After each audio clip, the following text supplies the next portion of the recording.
La nostra enciclopedia vivente che da tempo non sentiamo, Salvatore Architravo, buongiorno! Buongiorno a voi, buongiorno.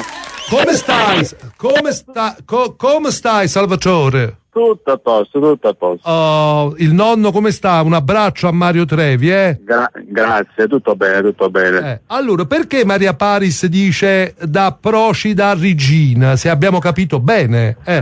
Allora, io credo sia una interpretazione che non è da un posto a un altro, ma è una descrizione, cioè da Procida a Regina, cioè per tutta questa marina, da Procida alla Regina, si sente, guarda qua la femmina che fa, cioè non è intesa da Procida a un altro posto, ma è un aggettivo per Procida.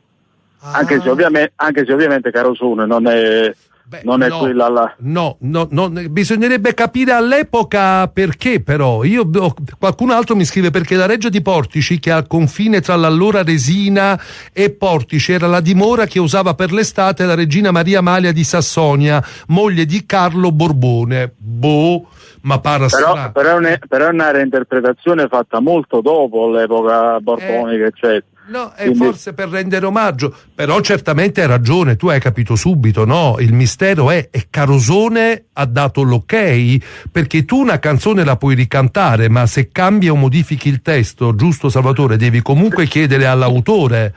Sì, anche se molti cantanti non è che rispettavano questa cosa. Lascia stare, poi soprattutto all'epoca, mamma mia, immagino, ecco.